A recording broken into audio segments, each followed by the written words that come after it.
যারা দুনিয়া প্রেমিক ছিল তারা বলল ওয়াকালাল্লাযীনা ইউরিদুনাল হায়াতাদ দুনিয়া ইয়া লাইতা লানা মিসলা মা উতিয়া কারুন ইন্নাহু লাযু হাউযিন আযীম।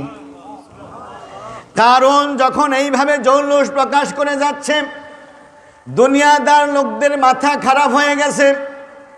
এখন যেরকম কোনো প্রধানমন্ত্রী কোনো মিনিস্টার যখন রাস্তা দিয়ে যায় তখন কিছু লোক দাঁত কিড়মিড় করে, আছে নাকি নাই?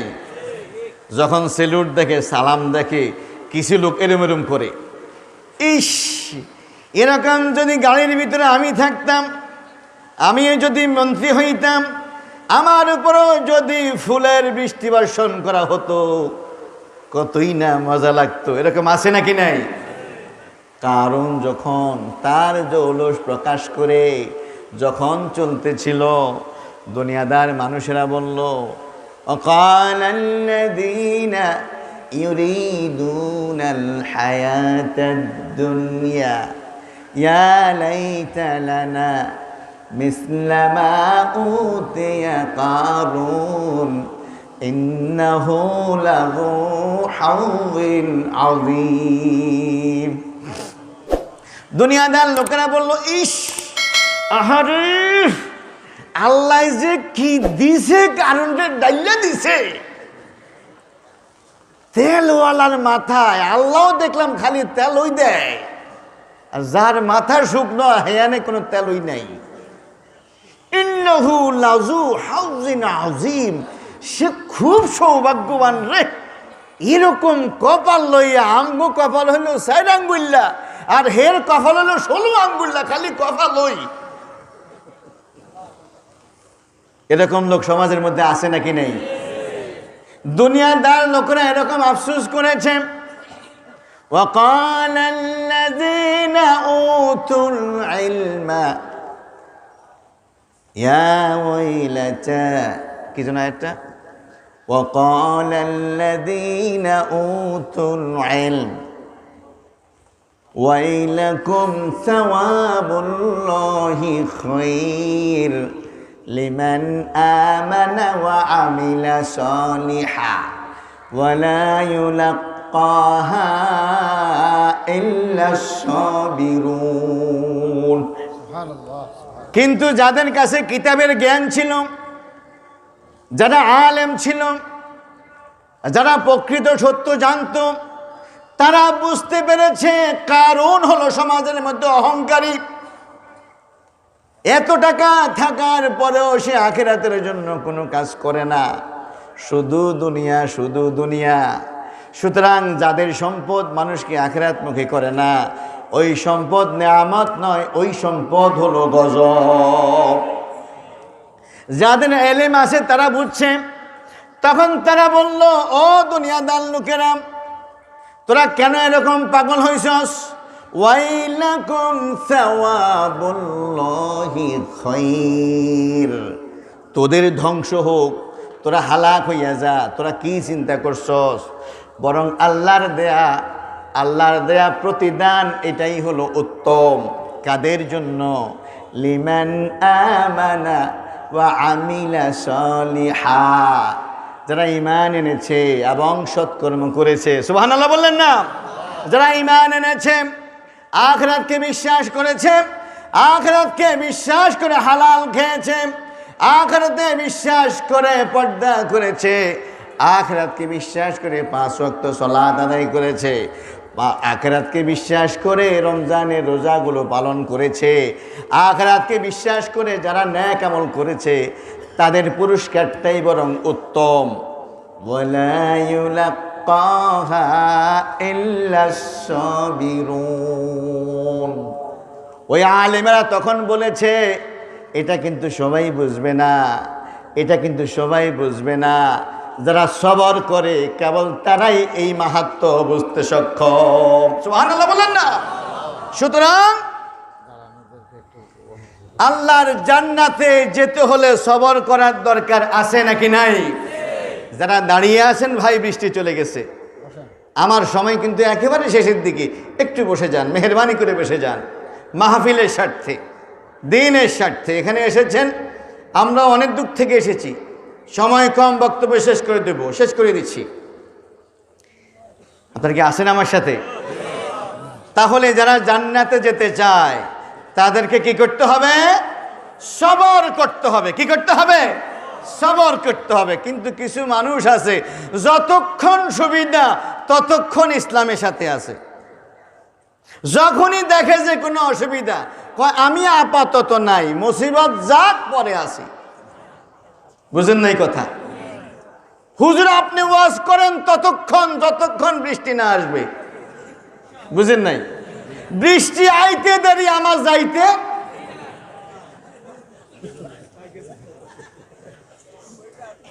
ومن الناس من يعبد الله على حرف ومن الناس من يعبد الله على حرف। কিছু মানুষ আছে কিনারায় থাকে। কই থাকে? মানে বেশি ভিতরে ঢুকে না, সীমানার মধ্যে থাকে। কথা বুঝেন নাই? فَإِنْ أَصَابَهُ خَيْرٌ اطْمَأَنَّ بِهِ। যখন ইসলামের কোনো নিয়ামত, কোনো সুবিধা থাকে তখন তার কলিজা ঠান্ডা হইয়া যায়। সুবহানাল্লাহ কইলেন না?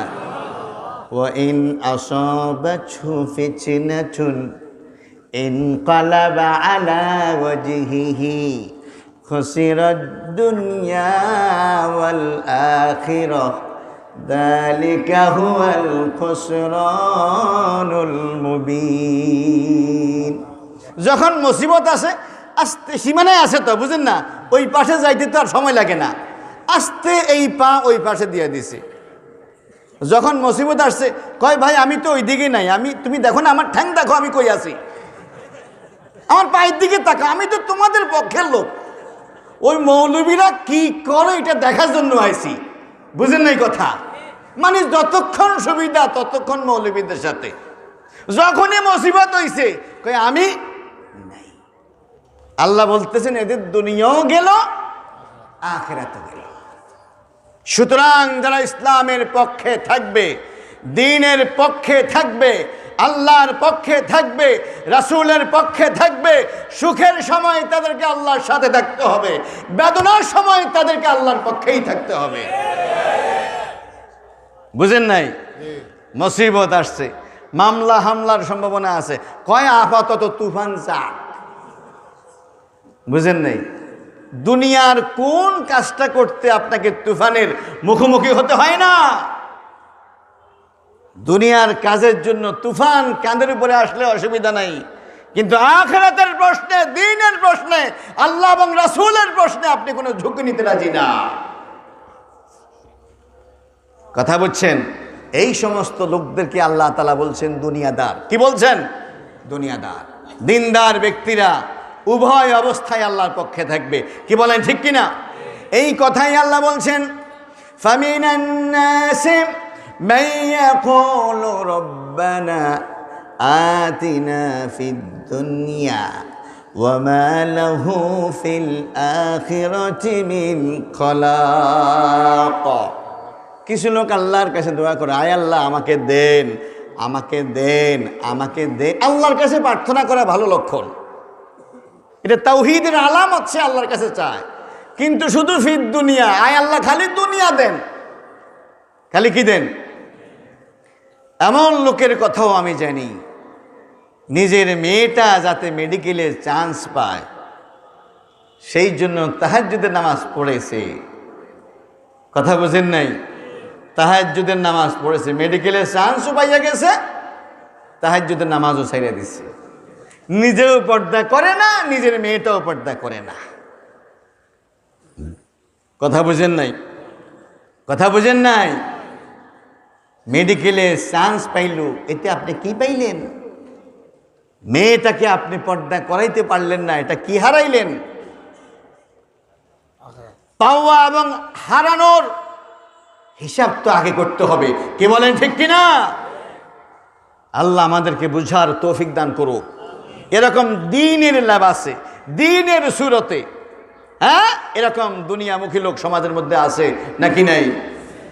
অনেকে মঞ্চে দাঁড়িয়ে বলে আমি নামাজ পড়ি, তাহাজ্জুদের নামাজে পড়ে। এটা কি মঞ্চে বলার বিষয়? এটা কি আলোচনা করার বিষয়? এটা গোপন করার বিষয়।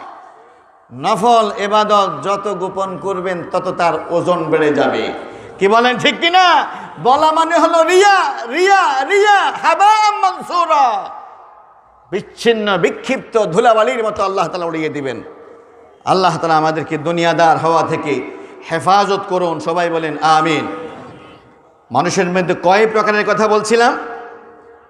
এক প্রকারের কথা বলছি, যে মানুষগুলো শুধু দুনিয়ার জন্য কাজ করে। কে বলেন, ঠিক কিনা? আরেক প্রকারের কথা বলছি, আরেক শ্রেণীর মানুষ আছে, দুনিয়ার প্রতি তাদের কোনো লোভই নেই। বুঝেন নাই কথা? শুধু আখেরাত, শুধু আখেরাত, শুধু আখেরাত। সুবহানাল্লাহ বললেন না?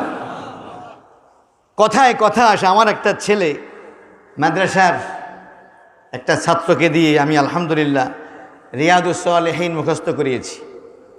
1906টা হাদিস, নগদ 50,000 তাকে পুরস্কার দিয়েছি আলহামদুলিল্লাহ। সে এখন মক্কা উম্মুল কোরা বিশ্ববিদ্যালয়ের মাস্টার্সের ছাত্র। আপনারা হয়তো চিনবেন শেখ সালাহউদ্দিন আল মাক্কি। চিনেন? কেউ কেউ চিনে শেখ সালাহউদ্দিন আল মাক্কি। তাকে আজকে জিজ্ঞেস করলাম, তার ফেসবুকে একবার দেখলাম একটা ছোট্ট ঘটনা। ভাই সে আমাকে ফোন করলো। আমি বললাম, সালাহউদ্দিন, তোমার সাথে কালকে মাদ্রাসায় দেখা হবে, এখন আমার কথা বলো। একটু পরে আমি আলোচনা করব। তোমার ফেসবুকে একটা স্ট্যাটাস দেখেছি অনেক আগে, তোমার খেয়াল থাকলে আমাকে বলো ঘটনাটা। তখন সে আমাকে বলল, সেটা এখন আপনাদের সামনে বলছি। কিছু মানুষ আছে শুধু দুনিয়া, শুধু আখেরাত। শুধু কি? আখেরাত। ওমর ইবনে খাত্তাব রাদিয়াল্লাহু তাআলা আনহু, আব্দুল্লাহ ইবনে ওমর রাদিয়াল্লাহু তাআলা আনহুর ছেলে আব্দুল্লাহ, তার ছেলে সালেম। তার ছেলে কি? সালেম, জি, ওমরের নাতি। তিনি একদিন বাইতুল্লাহতে নামাজ পড়তে গেলেন, কাবায় নামাজ পড়তে গেলেন। তখন উমাইয়া বংশের 10ম খলিফা হিশাম ইবনে আব্দুল মালিক, তিনি ওনার কাছে গেলেন, গিয়ে বললেন যে শেখ সালেম, আমি নিয়ত করেছি আপনাকে কিছু হাদিয়া দিব, আপনাকে কিছু হাদিয়া দেব। তখন তিনি বললেন, এটা হলো কাবা, এটা আল্লাহর ঘর, আল্লাহকে সামনে রেখে আমি আল্লাহকে বাদ দিয়ে কারো কাছে কোনো কিছু চাইব? ও হিশাম ইবনে আব্দুল মালিক প্রস্তাব করেছে, আমি চাই যে কোন জিনিসটা হলে আপনার জন্য সুবিধা, কারণ আমি আপনাকে একটা জিনিস দিলাম, ওইটা আপনার অতটা প্রয়োজন নেই, হ্যাঁ, কিন্তু যেটা আপনার বেশি প্রয়োজন সেটা আমি আপনাকে দিলাম না। সেই জন্য আমার প্রস্তাব হলো, মেহেরবানি করে আপনি যদি আপনার পছন্দের কিছু একটা বলতেন, সেটা আমি আপনাকে হাদিয়া দিতে চাই। নরসিংদী জামিয়া কাসেমিয়ার সাবেক উপাধ্যক্ষ হাফেজ ফয়জুল্লাহ হুজুর রহমতুল্লাহ আলাই, ছেলেফেলেরা ওনাকে অনেক হাদিয়া দিত, প্লেট, ঘটি, বাটি, অনেক কিছু দিত, পাঞ্জাবি। তিনি একদিন মসজিদে দাঁড়িয়ে আসরে পরে বললেন, ছেলেরা, আমি তো তোমাদের কাছে হাদিয়া চাই না, তোমরা আমাকে ভালোবেসে হাদিয়া দাও, তবে তোমরা আমাকে দেওয়ার সময় একটু জিজ্ঞেস করো, তাহলে তুমি তোমার বাজেটের মধ্যেই আমাকে দিলা। ধরো তুমি আমাকে একটা প্লেট দিলা, কিন্তু আমার একটা আয়না নাই, তুমি আমাকে জিজ্ঞেস করলে আমি বললাম যে প্লেট না দিয়ে একটা আয়না দাও। উনি নিজেই এভাবে বলতেছেন, কারণ তুমি এমন একটা জিনিস দিলা, এটা আরো 5 জনে দিল, এর চাইতে উত্তম হলো তোমরা আমাকে জিজ্ঞেস করবা।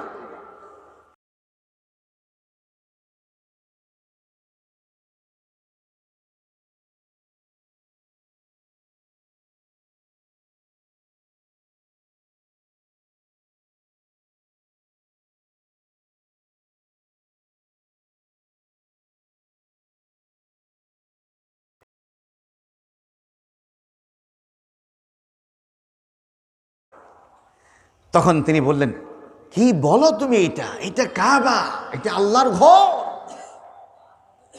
আমি এখানে তোমাকে বলবো আমাকে ওই জিনিস দাও, আল্লাহ তাআলার সামনে দাঁড়িয়ে আল্লাহ নাখোশ হয়ে যাবেন। তখন খলিফা হিশাম তিনি কিছুটা লজ্জিত হয়ে গেলেন এবং সেখান থেকে বের হয়ে তিনি চলে আসলেন। অপেক্ষা করতেছেন ইবাদত বন্দেগী শেষ করে আল্লাহর এই গোলাম কখন বের হয়ে আসে। তিনি মনের মাধুরী মিশিয়ে তার ইবাদত বন্দেগী শেষ করলেন।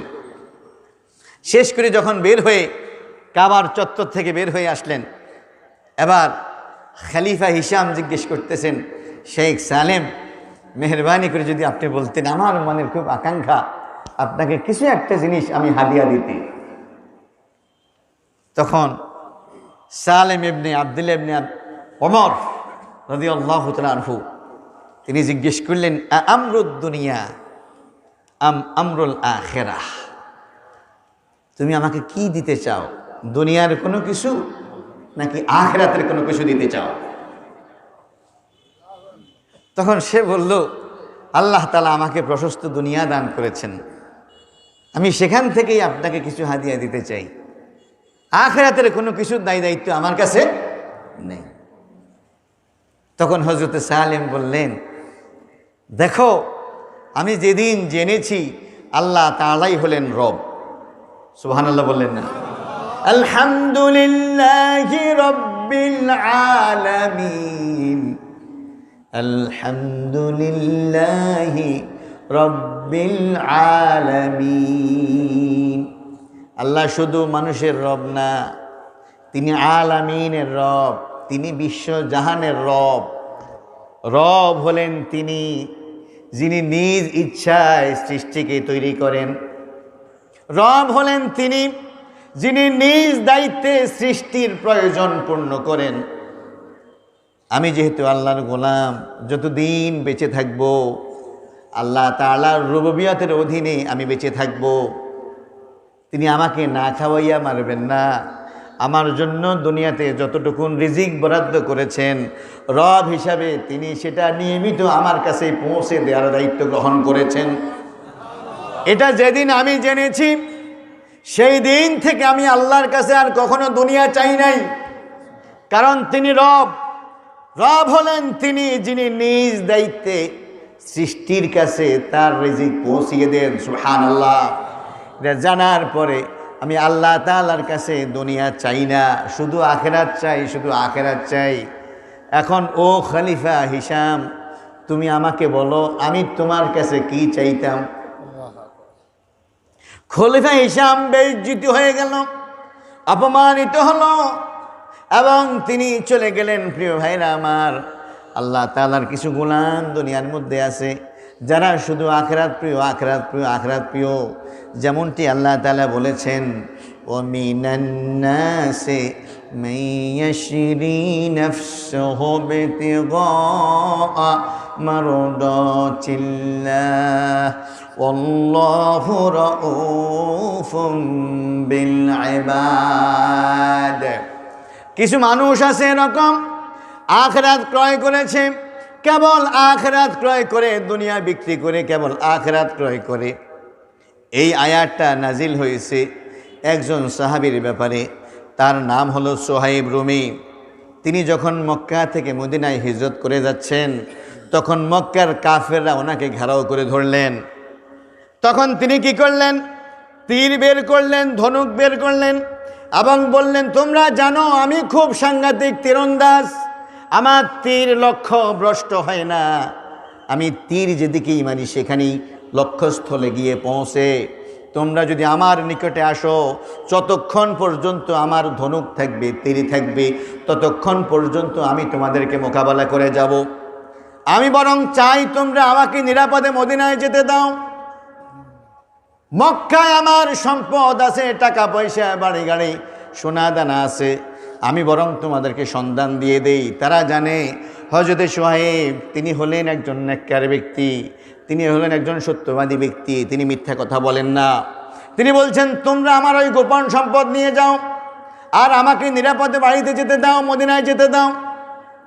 তখন তারা হযরত সোহাইবকে ছেড়ে দিল। তার সম্পদের লোভে তারা সেখানে চলে গেল এবং গোপন সম্পদগুলো তারা নিয়ে নিল। আর হযরত শুআয়ব দ্বীনের জন্য, ইসলামের জন্য, আল্লাহকে রাজি এবং খুশি করার জন্য সর্বস্ব হারিয়ে মদিনায় চলে গেলেন। এই সংবাদ যখন নবীদের কানে আসলো, তখন নবী সাল্লাল্লাহু আলাইহি ওয়াসাল্লাম বললেন, শুআয়ব যেই কাজটা করেছে খুব লাভবান হয়েছে, খুব লাভবান হয়েছে, খুব লাভবান হয়েছে। সুবহানাল্লাহ বললেন না? তাহলে কিছু মানুষ দুনিয়াতে আছে যারা দুনিয়ার জন্য কাজ করে না, বরং দুনিয়ার সব কিছু বিক্রি করে দেয় কেবলমাত্র আখিরাতের জন্য। সুবহানাল্লাহ বললেন না? এইগুলো দ্বিতীয় প্রকারের মানুষ। সর্বশেষ আলোচনা শেষ। আরেক প্রকারের মানুষ সম্পর্কে আল্লাহ তাআলা বলছেন, ومنهم من يقول ربنا آتنا في الدنيا حسنة وفي الآخرة حسنة وقنا عذاب النار। আয় আল্লাহ, আপনি আমাদেরকে দুনিয়া দেন, সুবহানাল্লাহ, দুনিয়ার খায়ের দেন, দুনিয়ার কল্যাণ দেন, দুনিয়ার হাসানা দেন, আখিরাতের হাসানা দেন, আখিরাতে জান্নাত দান করেন। ওয়াকিনা আযাবান নার, আর জাহান্নামের আগুন থেকে মুক্তি দান করেন। সুবহানাল্লাহ। এই হলো তৃতীয় প্রকার। প্রথম প্রকার তো কোনোভাবেই হওয়া যাবে না।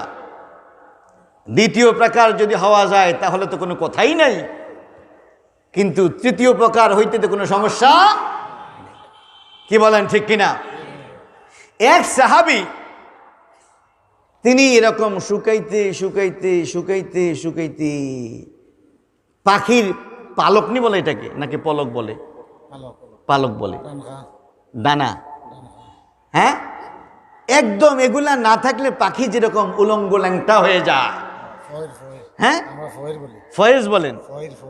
ফইর, ফইর কয় পাখির, ফইর নাকি? আল্লাহ জানে কি কইছে হুজুরে। এটা যদি না থাকে তাহলে পাখিটা কেমন দেখা যায়? আরে আমি আরো সুন্দর করে বলি, আজকে আমি এক জায়গায় গেলাম, আমারে আপনার চড়ুই পাখি খাওয়াইছে। ওই চড়ুই পাখি যখন জীবিত থাকে উড়ে, তখন কি এরকম দেখা যায় যেরকম খাওয়ানোর সময় ল্যাংটা দেখা গেছে? এইটারে হুজুর ফইর নাকি যেন কইছে আর কি। হ্যাঁ, ফইর ছাড়া। ওই সাহাবী এরকম জীর্ণ শীর্ণ হয়ে গেলেন। আল্লাহ রাসূল সাল্লাল্লাহু আলাইহি ওয়াসাল্লাম দেখে বললেন, তুমি আল্লাহরে কিছু বলছো কিনা? কয়, হ্যাঁ আমি আল্লাহরে বলছি, আল্লাহ পরকালের আযাব সহ্য করতে পারবো না, পরকালের শাস্তি সহ্য করতে পারবো না, এই জন্য আপনি আমাকে যা শাস্তি দেয়ার এটা দুনিয়াতে দিয়ে দেন। সুবহানাল্লাহ না? ও মুসলমান, সুবহানাল্লাহ। আল্লাহ দুনিয়াতে শাস্তি দিবে আর কেউ সহ্য করতে পারবে? সম্ভব? তখন আল্লাহ রাসূল সাল্লাল্লাহু আলাইহি ওয়াসাল্লাম বললেন, ও আমার প্রিয় সাহাবী, তুমি এটা কি দোয়া করলা? আল্লাহ তাআলা তোমাকে আখিরাতে সুখ দান করবেন, সেই জন্য দুনিয়াতে শাস্তি দিতে আল্লাহ বাধ্য নাকি? তাহলে তুমি কেন আল্লাহর কাছে দুনিয়াতে শাস্তি চাইয়া লইলা? তুমি কেন আল্লাহকে বললা না, আয় আল্লাহ আপনি আমাকে দুনিয়াতে কল্যাণ দেন, আমাকে আখিরাতে কল্যাণ দেন, জাহান্নামের আগুন থেকে মুক্তি দান করেন? কি বলেন ঠিক কিনা? তুমি এইভাবে দোয়া করলো তো তোমার দুনিয়াও ঠিক থাকলো, আখিরাতও ঠিক থাকলো। কি বলেন ঠিক কিনা? তুমি কেন আখিরাতে সুখের জন্য দুনিয়ার শাস্তি চাইয়া লইলা? বরং তুমি এই দোয়া করো, রব্বানা আতিনা ফিদ দুনিয়া হাসানাহ ওয়া ফিল আখিরাতি হাসানাহ ওয়া কিনা আযাবান নার। সুবহানাল্লাহ। আল্লাহ আপনি আমাদেরকে দুনিয়া দেন। যখন দুনিয়া চিন্তা করবেন, যেইটা দরকার সেটা নিয়ত করবেন। বিয়ে করেন নাই, বোর চিন্তা করবেন। সুবহানাল্লাহ কইলেন না? বিয়ে করছেন, সন্তান নাই, রব্বানা আতিনা ফিদ দুনিয়া হাসানা যখন বলবেন, সন্তানের চিন্তা করবেন। সুবহানাল্লাহ কইলেন না? ছেলে আছে, মেয়ে নাই, মেয়ে আছে, ছেলে নাই, যেটা দরকার হাসানা বলার সময় ওইটা চিন্তা করবেন। বেতন এখন 30,000 টাকা, যাতে 1,30,000 হয়, রব্বানা আতিনা ফিদ দুনিয়া হাসানা বলার সময় ওইটা মনে মনে নিয়ত করবেন। সুবহানাল্লাহ কইলেন না? দুনিয়াও পাইলেন, আখিরাতও পাইলেন। কি বলেন ঠিক কিনা? অফিল আখিরাতে হাসানা, আখিরাতের ব্যাপারে যখন হাসানা চাইবেন মনে মনে নিয়ত করবেন আল্লাহ ছোটখাটো জান্নাত দিয়েন না, ফেরদাউস দেন। সুবহানাল্লাহ কইলেন না? ওয়াকিনা আযাবান নার, জাহান্নামের আগুন থেকে মুক্তি দেন। এটা কেন? কারণ কিছু কিছু মুসলমান আছে চিন্তা করলো জান্নাতও আল্লাহ বানাইছে, জাহান্নামও আল্লাহ বানাইছে। কি বলেন ঠিক কিনা? শুধু জান্নাতে গেলাম, জাহান্নামে গেলাম না, তো জাহান্নামের মজা তো আর বুঝলাম না। এই জন্য কোনো মুসলমান নিয়ত করছে প্রথম চান্সে জান্নাতে গেলে এই দুনিয়াতে অনেক আকাম করণ যায় না, এই জন্য দুনিয়াও ভালো মতো ভোগ করবে, প্রয়োজনে কিছুদিন জাহান্নামে গিয়া থাইকা পরে জান্নাতে যাইব। এটা কিন্তু হাসার কথা না। আমি আমাদের এলাকায় গেলাম একবার, চেয়ারম্যান সাহেব বোর্ড অফিসে বসা। চিন্তা করলাম আমরা যারা এলাকায় থাকি না, এলাকার মানুষদেরকে দাওয়াত দেওয়ার দায়িত্ব আমাদের উপরে আছে। বোর্ড অফিসে গেলাম, চেয়ারম্যান সাহেবকে সালাম দিলাম, বললেন যে বসেন হুজুর। অনেকগুলো কথা বলতে গিয়ে কিছু দাওয়াতি কাজ করলাম। তখন কই হুজুর এত কথা কইয়েন না, কি হয়েছে? কই আপনারা হুজুরাই তো কইছেন মুসলমান যেহেতু হয়েছি একদিন না একদিন বেহেশতে যাবই, যদিও এর আগে কিছুদিন জাহান্নামে থাকুন লাগে। কারণ কিছু লোক চিন্তা করলো সুদ, ঘুষ, জেনা, বেবিচার এগুলা সাইডে দেওয়ার লাগবে যদি ফল্লা চান্সে জান্নাতে যাওয়ার লাগে। এই জন্য জান্নাতে যাবো যেহেতু মুসলমান, নামাজ রোজা হজ জাকাত করবো, আর এই টুকটাক আকাম যেগুলো আছে এই মজাটাও খামো, প্রয়োজনে কিছুদিন জাহান্নামে থাকবো। কিন্তু এই দোয়ার মধ্যে এটাও কিন্তু বন্ধ করে দেওয়া হয়েছে। সবাই আমার সাথে পড়েন, রব্বানা আতিনা ফিদ দুনিয়া হাসানাতাও ওয়া ফিল আখিরাতি হাসানাহ ওয়া কিনা আযাবান নার।